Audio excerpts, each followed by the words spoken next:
Hello, Namaskar. This is Firstpost and you're watching Vantage with me, Palki Sharma.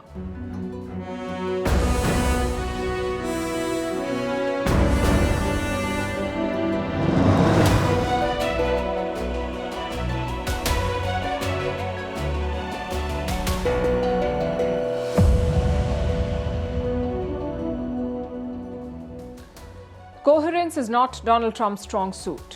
One day he hates foreign workers, next day he loves them. One day he's slapping tariffs on India, the next day he's showering praises. Tonight we decode what Trump's changing statements mean for India. Also on the show, it's a showdown between the AI giants. OpenAI's ChatGPT is falling behind Anthropic's Claude, which has just broken even. The latest from the Delhi blast investigation, Prime Minister Narendra Modi has visited the injured. Tensions are rising in the Caribbean as US and Venezuelan forces face off. In the Red Sea, the Houthis have stopped their attacks, but this may just be a temporary pause. We'll tell you why. In the UK, is Prime Minister Keir Starmer facing a coup? How pollution in New Delhi is getting worse. In Turkey, President Erdogan is trying to neutralize a political challenger by filing over 140 cases against him. And in Egypt, how museums are losing money over missing artifacts. Also, how solar flares disrupted radio signals across Africa and Europe. But first, the headlines. Ukrainian President Volodymyr Zelensky calls on his justice and energy ministers to resign over corruption scandal in the country's war-battered energy sector. The justice minister has been suspended and 5 people have been detained as part of a graft investigation involving alleged kickbacks worth around $100 million in the energy sector. Russia loses a legal bid at Australia's High Court to build a new embassy less than a kilometre from the country's parliament. Moscow was granted a 99-year lease in 2008, but it was revoked in 2023. Prime Minister Anthony Albanese at the time had said the government had received security advice from Canberra's spy agency on the risk of a new Russian presence so close to Parliament House. Cambodia and Thailand trade accusations of fresh clashes along their border. Phnom Penh says one civilian has been shot dead in hostilities which have flared after Bangkok paused the implementation of a US-backed peace deal. Thailand has said that the decision was taken after a blast from a newly laid landmine injured 4 of its soldiers. Pakistan's National Assembly passes the 27th Constitutional Amendment Bill, which aims to bring sweeping changes to the country's judicial system and the military's command structure. The ruckus-filled session was attended by Prime Minister Shahbaz Sharif, PMLN President Nawaz Sharif and PPP Chairman Bilawal Bhutto Zardari. The bill will now be referred back to the Senate for the new amendments to be debated upon. And the UN nuclear watchdog urges Iran to allow it to verify its inventories of enriched uranium. Relations between Tehran and the International Atomic Energy Agency have been strained since a 12-day war in June which saw Israeli and US strikes on key Iranian nuclear facilities. Nuclear talks between Iran and world powers are also currently stalled.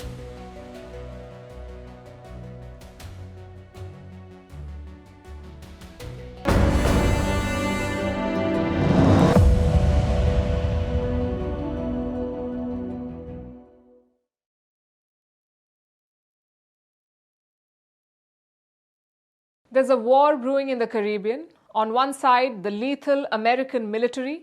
On the other, a desperate Venezuelan army. The guns are in place, the warships are moving in. All that's left is to pull the trigger. The question is, will US President Donald Trump do it? And we can tell you the indications are not good. Yesterday, an American warship sailed into the Caribbean, and it's not just any other warship. It's the largest and most advanced carrier in the world. The USS Gerald Ford, 100,000 tons of lethal firepower. This ship was supposed to be in the Mediterranean, but the US cut short its deployment. Instead, it was rerouted to the Caribbean. Experts say this is a strange decision for the US military because these are not nimble vessels. These are floating islands. They sail with a lot of firepower and support. Take a look at this. 5,500 soldiers, 75 attack and surveillance aircraft, which includes FA-18 fighter jets, and 5 missile-guided naval destroyers. This is what the Gerald Ford is bringing to the Caribbean. A lot of additional firepower is already there. There are 10,000 US soldiers in the region. Around half of them are in Puerto Rico. This is an overseas US territory.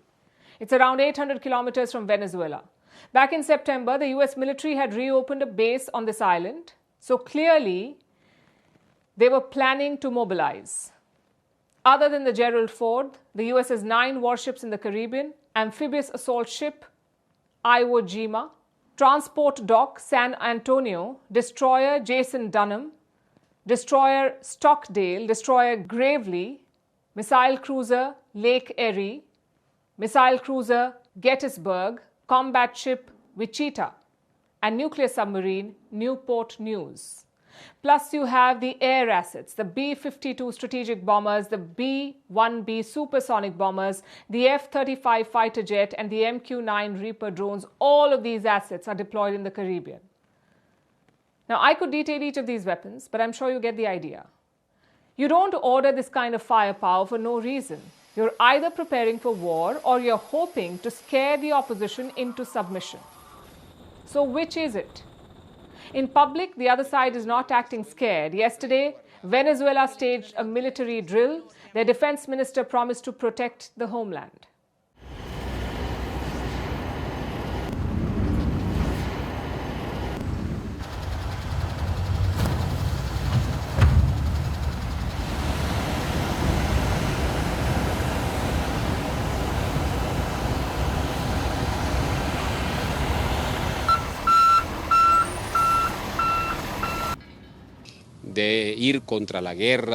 We are lovers of peace. We deeply love peace. We do not want war either here or anywhere in the world. But if they come to touch Venezuela, well, they will find us here. Walk through the streets, walk through the barracks, walk through the communes, walk through the communal militia units, and there you will see a people determined to defend this homeland to the death. I know it sounds very brave, but trust me, the Venezuelans are scared. If the US military is at your gates, anyone would be. Now, this conflict began over drugs. The US accused Venezuela of smuggling drugs into the US. They say President Nicolas Maduro is behind it. In fact, the US has a bounty for Maduro, $50 million for his capture. For the capture of the Venezuelan president, $50 million. Many of Trump's advisors want him gone. They're pushing for a regime change in Venezuela, and their tactics have been diverse. The most visible tactic has been the airstrikes. The US military has struck 19 Venezuelan ships in the region. Washington calls them drug boats. No evidence, no trial. We are supposed to take their word for it. Put together, these strikes have killed 76 people since September. Even US allies are not okay with these attacks. Look at the UK, for example. In September, they stopped sharing Caribbean intelligence with the United States. Do you know why? In a sort of protest against the strikes. Now, the UK has 5 overseas territories in this region. They gather a lot of intel from those sites, but none of it will be shared with the US. Yet Trump doesn't seem to care. He has carried out more attacks since September, but will it go beyond that? Well, capability is not a question. The US military is far superior to Venezuela. They could neutralize them in weeks, if not days. But what happens after that? As of this week, the US has 15,000 troops in the region. That is not enough to occupy a country of almost 30 million people, so they can beat Venezuela but not hold it. Which brings us to some of the possible scenarios. Number 1, limited strikes to weaken Maduro. Reports say crucial military targets have been identified. If Trump agrees, they could be hit. Number 2, targeting national resources. Oil is the mainstay of Venezuela's economy, and most of their oil is concentrated in the eastern part. Perhaps the US will try to take out those facilities or maybe even take over them. And finally, possibility number 3, Maduro folds. He stands alone against the US. Yes, China and Russia have offered political support, but that means little during a war. So Maduro may choose to strike a deal with Donald Trump. In fact, he's already tried once. Reports say that he made a proposal to the US last month. He offered all future oil and gold contracts to American companies. He also promised to end deals with Russia and China. Simply put, he tried to sell his country to the US, but apparently Donald Trump rejected it. And that's the tricky part here. No one knows what Trump actually wants from this episode. Is he signaling toughness on drugs? Is he trying to topple a socialist ruler? Is he eyeing Venezuela's natural resources? No one knows. All we can do is wait for the next deployment or airstrike.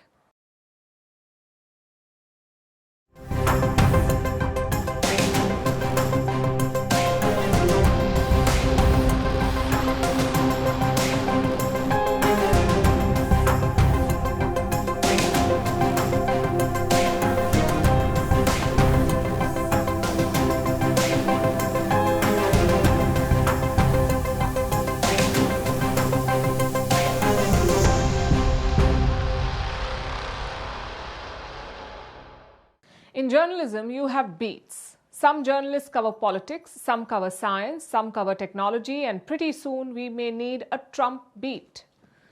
Because covering the US president is not an easy job.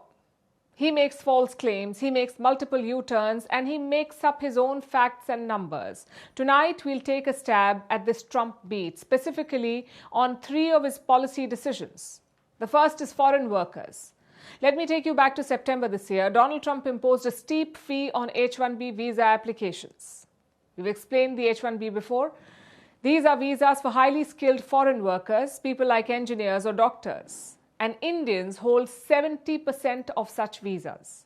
In September, Trump tried to curb the H-1B. He imposed a $100,000 application fee. And his justification? That foreigners are taking American jobs. Cut to November, and he's dialing down. Trump now says America needs foreign H-1B workers. Listen to this. Because if you want to raise wages for American workers, you can't flood the country with tens of thousands or hundreds of thousands of foreign workers. You also do have to bring in talent. When we have plenty of talented people here. No, you don't. We don't have talented people here? No, you don't have certain talents, and people have to learn. You can't take people off an unemployment line and say, I'm going to put you into a factory where we're going to make missiles. So what changed? Did the tech bros reach out to Trump? Did they convince him to dial down on H-1Bs? The fact is we don't know. But let's look at policy number 2, foreign students. In recent months, Trump has tried to curb international students, basically keep them out of American colleges. He has delayed visa processing, he has tightened the vetting, and he's all set to tweak a crucial immigration rule. Right now, foreign students get a work permit. You finish your course, you can work in the same field for about 12 months. Some 250,000 students use this permit, 250,000 students, but maybe not for long. The US government is looking to cancel or limit such permits, meaning you study and leave. We have seen the impact of these curbs. Foreign enrollment was down 20% in August this year. It was the lowest since the pandemic. If you add all of this, what impression do you get? That Trump does not like foreign students. Again, wrong. Listen to his latest comments. You don't want to cut half of the people, half of the students from all over the world that are coming into our country, destroy our entire university and college system. I don't want to do that. I actually think it's good to have outside countries. He's actually right. There are more than 1 million foreign students in the US. They contribute $43 billion to the economy. They also support 380,000 jobs. So this is not a one-way street. America benefits from these foreign students. Maybe someone finally told that to Donald Trump. Which brings us to the final issue, and that is trade. Trump has imposed 50% tariffs on India. 25% is a so-called reciprocal tariff, and the other 25% is a penalty, a punitive tariff for buying Russian oil. Trump says he's planning to reduce those high tariffs. He also says that a trade deal is pretty close. You know, we're making a deal with India, a much different deal than we had in the past. So right now they don't love me, but they'll love us again. We're getting a fair deal, just a fair trade deal. We had pretty unfair trade deals. They're very good negotiators, Sergio, so you have to take a look at that, if you would, please. But we're getting close, Scott. I think we're pretty close to doing a deal that's good for everybody, right? Again, that's Donald Trump for you. He professes love for India and Prime Minister Modi. At the same time, he slaps 50% tariffs.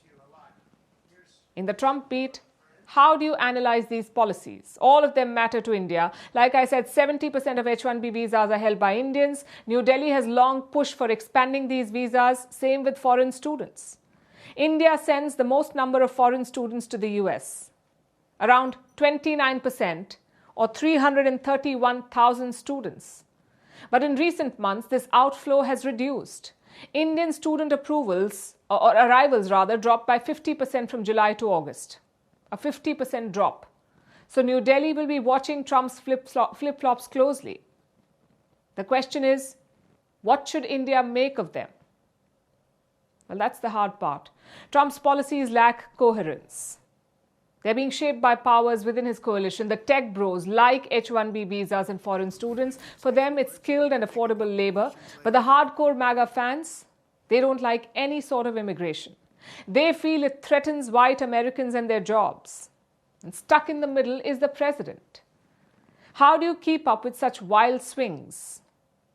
As we've said before, focus on what he does. If he curbs H-1B visas, respond to that. If he slaps tariffs, respond to that. If he restricts foreign students, again the same.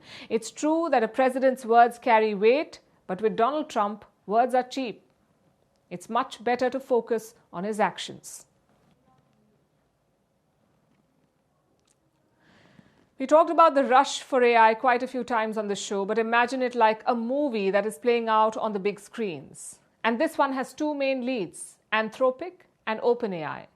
Both Anthropic and OpenAI were founded by the same broad mission: build powerful AI safely, responsibly, and for the world. Both the companies started as research labs, both worried about runaway intelligence, both attracted the best minds in machine learning. OpenAI has ChatGPT, Anthropic has Claude. When they started, it looked like they were on the same path. But today, they stand on two very different ends. OpenAI is chasing $1 trillion dream, yet it is still not making money. Anthropic is close to breaking even. So how did this happen? How did two companies with the same vision arrive at this? And which is the better path for AI startups? Tonight we look at it, starting with OpenAI. It started as a non-profit organization in 2015. In 2022, it shot to fame. That was with the launch of its chatbot, ChatGPT. And since then, OpenAI has moved aggressively. It has scaled fast. It wants to lead the market. Currently, CEO Sam Altman says there is one major goal: pursuing artificial general intelligence, AGI, artificial general intelligence, and for that, the company will do anything and everything. It is willing to spend any amount of money for that. On the other side is Anthropic. This company was set up in 2021, founded by members, or former members rather, of OpenAI. They too have their own ChatGPT. It's called Claude. And they have very different priorities. Anthropic emphasizes on structured scaling. There's a lot of focus on reliability and safety. The priority is long-term stability. Of course, they're still investing for growth, but there's a clear timeline for profit. So two radically different approaches, and it shows in their balance sheet. OpenAI generated around $4.3 billion in revenue in the first half of this year. By the end of the year, the projection is around $13 billion in revenue, which is good money. But then you look at the expenses. The cash burn this year was around $8.5 billion. It could be even more. With compute cost, infrastructure, salaries, there is no profit whatsoever. And it's going to be the same way. This is going to be the case till 2029. Sam Altman has admitted that himself. They won't make a profit. The company is also gearing for an IPO, an initial public offering, and the valuation they're chasing is $1 trillion. So that's the OpenAI story. Then there's Anthropic. Its revenue exceeded $5 billion in August. It is projected to hit $9 billion by the end of this year. Again, even Anthropic is not making money yet. It is also burning cash like OpenAI, but there is a glimmer at the end of the tunnel. The company projects turning cash flow positive by 2027.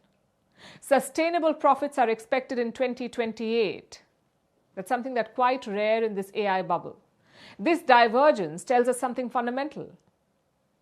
AI is not one business model, it's multiple overlapping ones. The so-called winner may not be one company, it could be one philosophy. OpenAI is betting on scale, speed, and first mover advantage. Anthropic is betting on durability, margins, and enterprise trust. Now, we're not saying that spending money is bad. If OpenAI achieves AGI, it could change the world. Similarly, Anthropic being cautious could work both ways. Investors love profit, but can profit sustain without a super hit product, a standout product? So both paths are rational and both carry risk. And Silicon Valley has seen such two-approach rivalries before. Think Apple versus Microsoft in the 90s, Facebook versus Twitter in the 2010s, Amazon Web Services versus Google Cloud. In tech, history rarely picks a single victor, and AI is shaping up the same way. The real question is not who wins the next quarter. It's who's still around when AI shifts from hype to habit. Because the race in AI is not just about power, it is also about staying power. Let's get you the latest from the Delhi blast investigation. The probe is intensifying. 8 suspects have been arrested so far. The NIA has taken over the investigation. That's the National Investigation Agency, the NIA. It's India's top counter-terrorism body. Like I said, they have held 8 suspects, all of whom have links with the interstate module, the same one that was busted hours before the blast in Delhi. They had stockpiled 2,900 kilos of explosive material.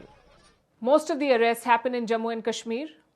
Out of the 8 suspects, 2 are doctors. We told you about them last night. They were associates of Dr. Umar Mohammed, the man who is said to have been driving the car that blew up.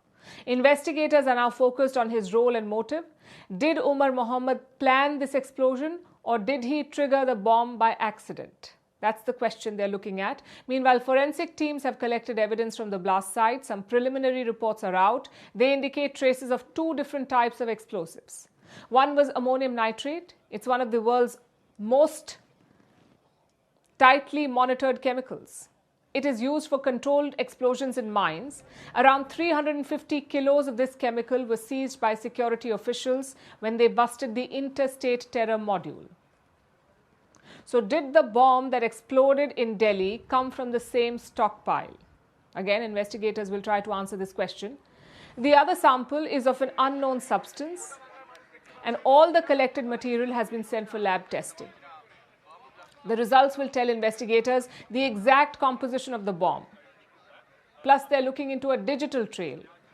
This part features Telegram, the popular messaging app. Telegram, it's one of the world's most widely used internet platforms. Telegram has millions of users. It is believed that Dr. Umar Mohammed was one of them. Reports say that he was part of a radicalized doctors' network. The group was active on Telegram. They were coordinating through this app. Now, Telegram, as you would know, enables private messaging, but it lacks strict moderation. So, terrorist and extremist groups are believed to be active on it. This includes groups like the Islamic State and its factions. Apparently, they use this app to spread propaganda, raise funds, recruit members, and even plan attacks. And now the same app may have played a role in the Delhi blast, which is why authorities are looking into it. They're also in the process of identifying the victims. So far, the identities of 6 victims have been confirmed. This is one of the biggest challenges right now, in fact. In the aftermath of the blast, there was chaos. So tattoos, torn shirts, and burned jackets, these were the clues that family used to recognize their loved ones. The Delhi government has announced compensation for the victims. A high-level review into the investigation also kicked off today, and this one is being led by Prime Minister Modi himself. He returned from Bhutan earlier today, and he visited the blast survivors in hospital. Later in the day, he chaired a meeting of the CCS, the Cabinet Committee on Security. This is India's top decision-making body on national security. The Prime Minister reviewed the investigation into the Delhi blast. He was briefed on the status of the probe. Union Home Minister Amit Shah presented a detailed report. Defence Minister Rajnath Singh, Finance Minister Nirmala Sitharaman, and External Affairs Minister S. Jaishankar were all present. They are also part of the CCS. The country has witnessed a heinous terror incident perpetrated by anti-national forces through a car explosion near the Red Fort on the evening of 10th November 2025. The explosion resulted in multiple fatalities and caused injuries to several others. The Cabinet unequivocally condemns this dastardly and cowardly act that has led to the loss of innocent lives. The Cabinet reiterates India's unwavering commitment to a policy of zero tolerance towards terrorism in all its forms and manifestations. The Cabinet directs that the investigation into the incident be pursued with the utmost urgency and professionalism so that the perpetrators, their collaborators, and their sponsors are identified and brought to justice without delay. The situation continues to be closely monitored at the highest levels of the government. So there are two clear priorities as of now: the progress of the investigation and the security measures being taken in its aftermath. As more details emerge, expect the government to act quickly. Remember, India's capital has been targeted for the first time in 13 years. A strong response is expected. Let's turn to West Asia now, specifically to the Red Sea. It was a major flashpoint during the war in Gaza, but now the guns have gone quiet there. The Houthi rebels have stopped attacking Israeli targets and other commercial ships. They have not made any public announcement to this effect, but they have sent a letter to Hamas. This letter says the Houthis are watching the ceasefire in Gaza. If it breaks, they will resume their strikes in the Red Sea. And this pause is significant because Houthi attacks caused real damage, militarily and economically. At least 9 Marines were killed and 4 ships were sunk. Others were forced to reroute consignments around Africa. The last attack was in September, and since then, no ship has been targeted. So for now, the pause seems to be holding, but it is not a permanent truce. Here's a report. The Red Sea is quieter now. The drone strikes have stopped. The hijackings have paused, and the missile launches have halted. But this is not a surrender. Yemen's Houthi rebels have signaled a halt in attacks on Israel and shipping through the Red Sea, not with a formal announcement, but in a letter. The letter was addressed to Hamas's Qassam brigades. It came from Major General Yusuf Hassan al-Madani. He's the chief of staff of the Houthi military. The letter said, the Houthis are closely monitoring developments in Gaza, and if Israel resumes the strikes, they'll resume their operations in the Red Sea again. In other words, the pause is conditional. If the ceasefire in Gaza holds, the calm at sea might continue. If it collapses, the attacks will return. So far, the Houthis have not officially confirmed a halt, but their actions are clearer than their words. Since the ceasefire began on 10th October, they haven't claimed any new attacks. That's a marked shift. Because before the ceasefire, the campaign was relentless. Drone strikes, missile launches, targeted ship attacks, and the cost was high. At least 9 mariners were killed, 4 ships were sunk. The Red Sea, one of the world's busiest shipping lanes, was paralyzed. Roughly $1 trillion worth of goods pass through the Red Sea each year. But those flows were disrupted, so were transits through Egypt's Suez Canal. That waterway links the Red Sea to the Mediterranean, and it's crucial for Egypt's economy. It generated $10 billion in 2023. But according to the International Monetary Fund, Houthi attacks slashed Egypt's foreign exchange earnings from the canal by $6 billion in 2024. The most recent known Houthi strike came on the 29th of September. A Dutch-flagged cargo ship was hit. 1 crew member died, another was wounded. After that, there's been silence. Some ships have returned to the Red Sea, but many continue to reroute around Africa's Cape of Good Hope. The threat is reduced, but not removed entirely. The Houthis say their campaign targeted Israel-affiliated vessels. But in practice, most of the ships attacked had little or no connection to the Israel-Hamas conflict. Even so, the group gained international prominence through its role it projected strength. and disrupted global trade. Now it's stepping back, but not stepping away. Israel's response has been forceful. Its military has targeted senior Houthi leaders. In September, Defense Minister Israel Katz warned of a seven-fold retaliation for Houthi drone attacks. One such attack struck the Israeli port city of Eilat. It injured 22 people. But for now, Israel has not commented on the pause. The United States has also acted. Earlier, Washington launched an intense bombing campaign against the Houthis. The Biden administration used B-2 bombers to strike what it called underground bunkers. President Trump, before his recent West Asia trip, halted a separate U.S. operation. So what we're seeing now is not a resolution, it's a recalibration, a tactical pause. The Houthis are waiting, watching, seeing whether the Gaza ceasefire will hold, and making clear that their campaign can resume at any time.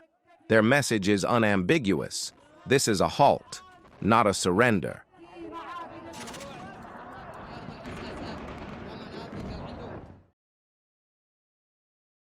Our next story takes us to the UK. A coup is reportedly brewing in Westminster, not the kind with tanks or guns, but with rumours, briefings and political whispers. Keir Starmer is under scrutiny. Starmer is the Prime Minister of the United Kingdom and he is facing growing pressure. It's not from his opponents though, but from his own party, the Labour Party. They're the ones currently in power in Britain. So let me tell you what's happening there. Reports from across British media are pointing to growing tension inside the Labour Party. Downing Street is fearing a possible coup. Downing Street is the British Prime Minister's office and official residence in London, and officials there are on high alert. The reason? They worry that some Labour MPs may be losing faith in Starmer's leadership. Reports say ministers are, quote-unquote, on manoeuvres, which basically means that they are quietly gauging support in case there's a leadership contest. They're testing the waters. And one name is in the spotlight. Wes Streeting. He is the Health Secretary. He is young, ambitious, and one of the Labour Party's most visible ministers. Some reports claim that he is being discussed as a possible successor. And what does Streeting have to say about this? Well, he has denied the claim. He says he is not seeking the Prime Minister's job. His office says he is focused on fixing the healthcare system in the country. I think whoever's been briefing this has been watching too much Celebrity Traitors. I am not going in to demand the PM's resignation. I support the PM. I have done since he was elected leader of the Labour Party. Now, Streeting is not the only name being mentioned. There are others too. Britain's Home Secretary, the Energy Secretary, a former deputy leader of the Labour Party, and even the Mayor of Manchester all have been talked about. So who's really behind all this talk? And some reports point back to Downing Street itself. Allies of the Prime Minister started warning about that his job could be under threat. That is, if the upcoming budget goes badly. In fact, a lot depends on that announcement, the budget. The government will announce its budget on the 26th of November. Starmer's government is expected to raise taxes. And why is that? To plug a fiscal hole estimated at over $39 billion. That's the gap, $39 billion. These taxes could break the Labour Party's manifesto promise. They promised not to raise income tax. So reports say that has many Labour MPs worried, the prospect of taxes going up. They fear public backlash and a further drop in their poll numbers. In fact, the party is already struggling. Some polls put Labour below 20%. And while Labour slips, another party is climbing fast. That's Reform UK. It is led by a man called Nigel Farage. His party is now polling above 30%. And that has increased concern among Labour's MPs. Besides, these reports have clearly unsettled the party. Keir Starmer's allies are trying to contain the rumours. They say reports of a coup have been exaggerated. They warn that replacing a Prime Minister now would shake financial markets and damage Britain's image abroad. Downing Street insists that Keir Starmer is going nowhere. He will fight any challenge to his leadership Now, to give you some perspective, replacing a leader in the Labour Party is not easy. A challenger needs support from at least 20% of MPs, that is around 80 signatures, 80. And no Labour Prime Minister has ever been forced out by their own party. But the fact that such rumours exist shows something bigger. It shows a government under strain and a party struggling to project confidence. Britain is not new to political upheaval. It has changed 5 prime ministers in less than a decade, and each promised to bring calm after the storm. But the storm never fully goes away. Keir Starmer has made that same promise too. He campaigned on competence, control, and calm. For now, he still holds his ground, but the pressure is mounting, and if history is any guide, stability in Westminster rarely lasts long. Back in Delhi, the air quality continues to drop. The average AQI is over 400. It's the second day of severe air quality. Some of the pollution control measures have kicked in, but experts say they're not enough. Today, the Supreme Court of India also got involved. It has asked for a report on what is being done to tackle farm fires, especially in the states of Punjab and Haryana. Meanwhile, the residents continue to choke.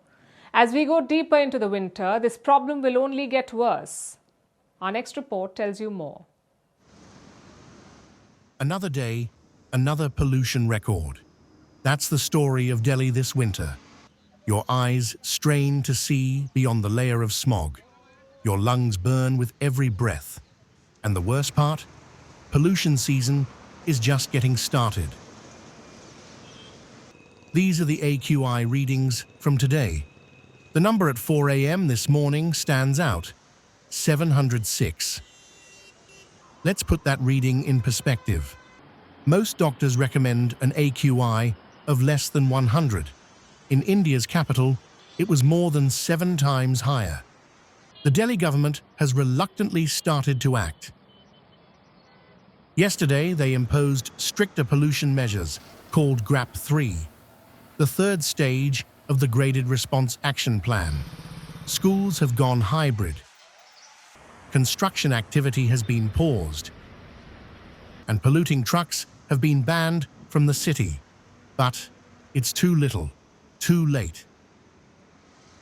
GRAP 3 comes into effect when the average AQI crosses 350. That threshold was crossed last week, yet GRAP 3 was imposed yesterday. Some experts say even this level isn't enough. They want the Delhi government to invoke GRAP 4 measures. This would block non-Delhi commercial vehicles from the city. Even older diesel vehicles from within the city will be banned from the streets. All construction will be halted, and schools will go completely online. These measures may sound stringent, but if you live in Delhi, look outside. It's now or never.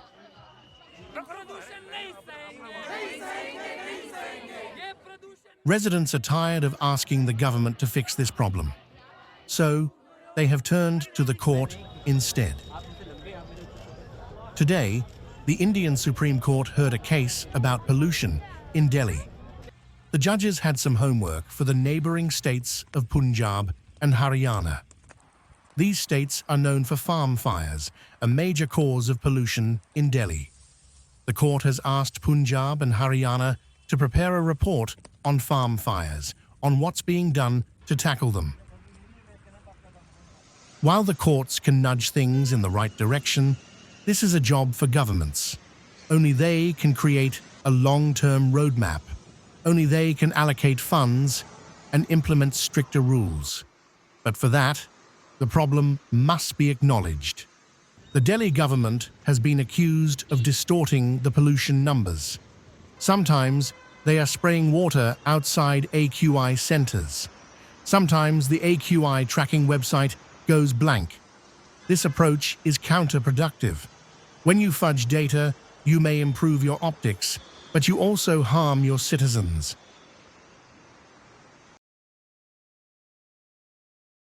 Now let's talk about Turkey.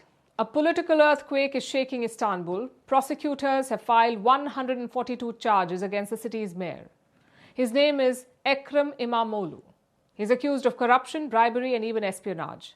Turkish authorities want him jailed for more than 2,000 years. You heard that right.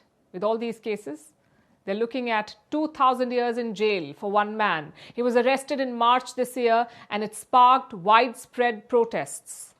Because İmamoğlu is not just any mayor. He is President Erdogan's biggest political rival, the man who beat Erdogan's party twice in Istanbul and was widely seen as a future presidential challenger.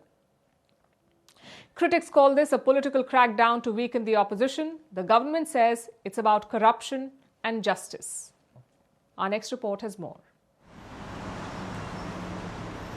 A political storm is shaking Turkey. The country's biggest city is at the center of it.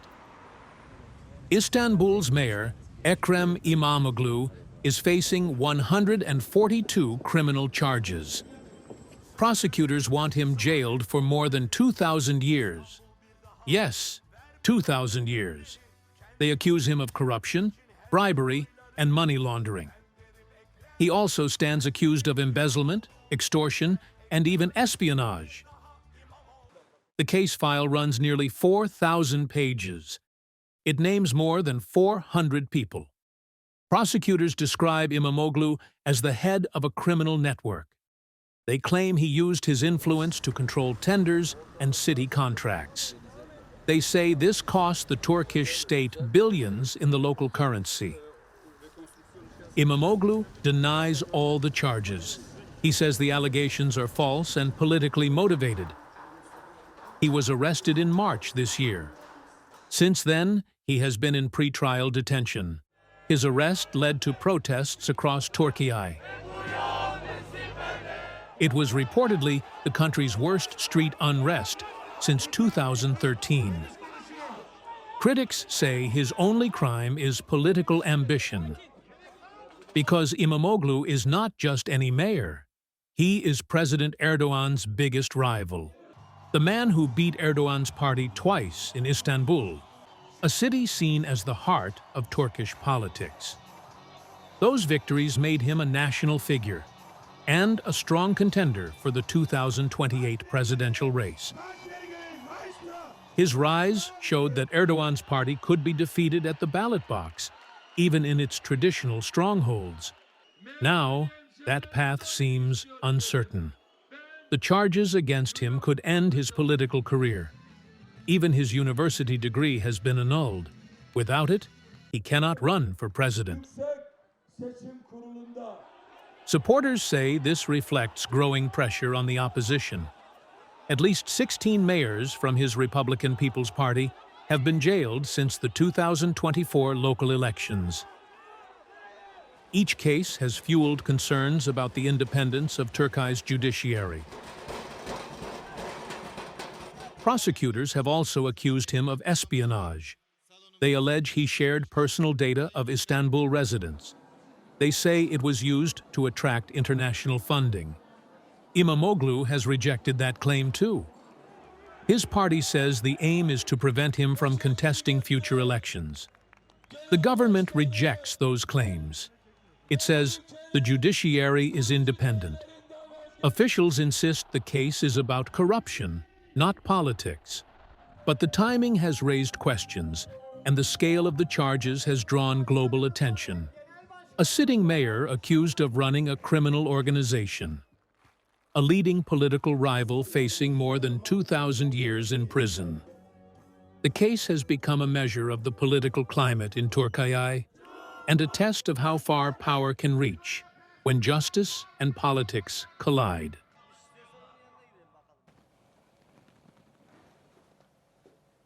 It's a big November for Egypt. After years of waiting and delay, the Grand Egyptian Museum is finally open. It's the world's largest archaeological museum, a colossal temple of history, 100,000 artifacts, 7,000 years of civilization, a project that was 2 decades in the making at a cost of $1.2 billion.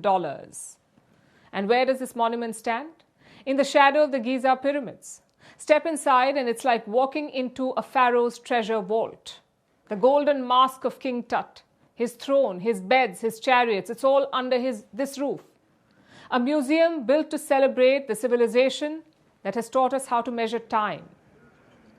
But there's a problem, a glaring historical gap. This museum may be grand, but some of Egypt's grandest treasures are not even here. Take the Rosetta Stone, for example. This stone was carved in the 2nd century BC. It contains fragments of passages written in 3 different scripts: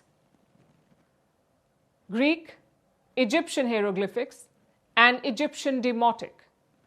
In fact, it helped the world understand hieroglyphics. In 1799, a French soldier discovered it. The British then took it from the French, and right now it sits here at the British Museum in London. Egyptians have asked for it back multiple times. There have been multiple petitions, multiple requests over the years, but nothing worked. The British Museum would not budge. And it's not just the story of the Rosetta Stone. You see, once upon a time, European powers sailed around the world with 2 goals: discover things that already existed and take them home. They called it empire. Today, we might call it shoplifting along with plundering economies. Take the Kohinoor, for example. It was mined in India's Golconda. It passed through the hands of various Indian dynasties. Finally, the British took it from Maharaja Dalip Singh. And where is it now? Sitting in the Tower of London.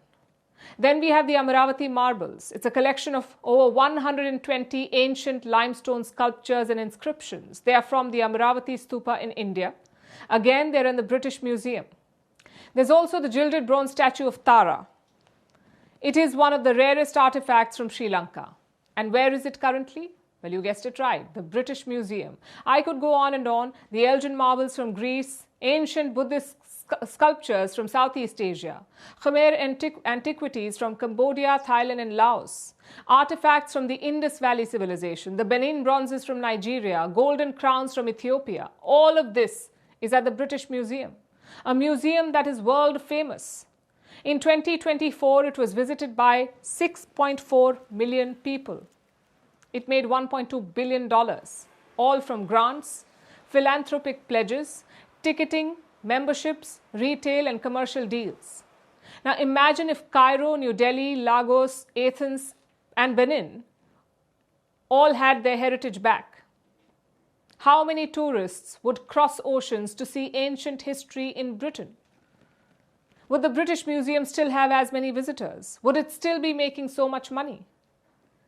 Western museums have long argued that they protect global heritage, that without them, artifacts would be lost, destroyed, or forgotten. It's a neat argument until you look at the modern reality. Egypt today has world-class conservation labs. It has state-of-the-art vaults. It has a brand new museum that looks like a futuristic temple. It does not need Britain looking after the Rosetta Stone. Similarly, India can take care of the Kohinoor. Preservation is no longer an excuse, so enough with the polite requests. The Rosetta Stone, the Kohinoor, the Benin bronzes, these aren't treasures on loan. They're the spoils of conquest, taken when rules were made by the takers. For decades, Britain has profited from this. They have turned other people's pasts into their present profits. If the British Museum is truly a guardian of global heritage, then they should prove it. They should start by returning what was stolen. Because reparation is not charity, it is justice. Our final story tonight is about the sun. It has released its strongest solar flare of the year. It was an X 5.1 class event. That basically means it was a very powerful solar explosion. The solar flare was detected early Tuesday morning. The burst came from a large and active sunspot. That means an active region on the sun's surface. It sent a wave of radiation towards the Earth that caused radio blackouts across Africa and Europe. It briefly disrupted radio communications used by flights and ships. The flare also released a cloud of hot gas and charged particles. Experts say it is now moving towards the Earth at a high speed. When it arrives, it could disrupt GPS and satellites. But there's also a silver lining. It could create spectacular auroras in the sky. Here's a report. Something extraordinary just happened on the sun. Early Tuesday morning, a massive flash burst from its surface.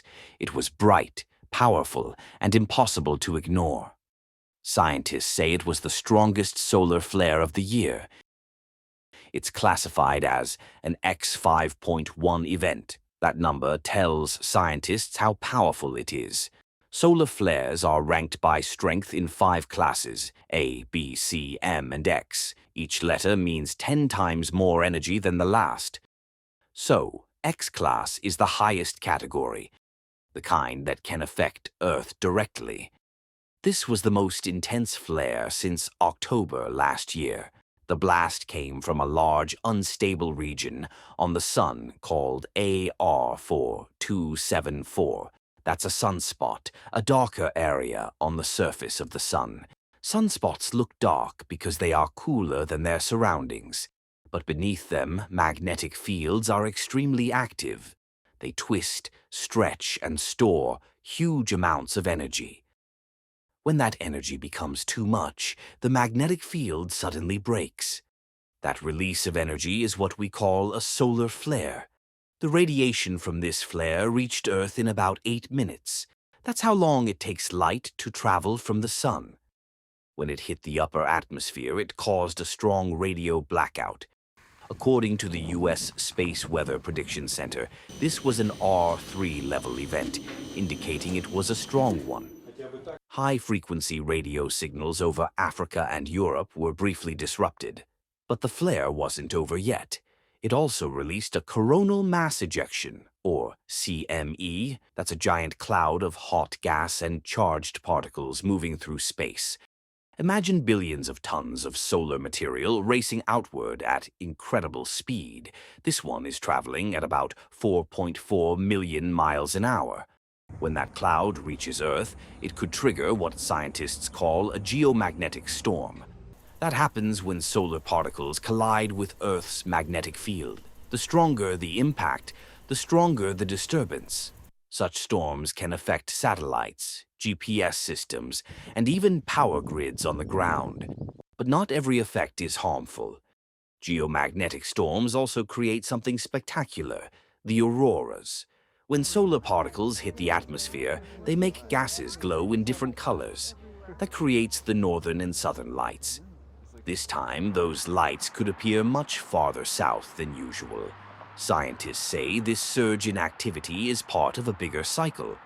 The Sun goes through an 11-year rhythm of calm and chaos. During its peak, known as the solar maximum, flares and eruptions become far more common. This latest flare is a clear sign that the solar maximum is getting close. For scientists, it's a chance to study the Sun more closely. For everyone else, it's a reminder that what happens on the Sun doesn't stay there. And now it's time for Vantage Shots, images that tell the story. Indigenous protesters force their way into COP30 climate summit. A typhoon in Vietnam exposes a centuries-old shipwreck on a beach. And northern lights light up the night sky in the US state of Iowa. Finally, we're taking you back in history. On this day in 1970, Cyclone Bhola hit eastern India and present-day Bangladesh. It killed nearly 500,000 people in both regions. Bhola remains the deadliest tropical cyclone on record. We're leaving you on that note. Thank you for watching. We'll see you tomorrow.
Want the facts? The latest developments?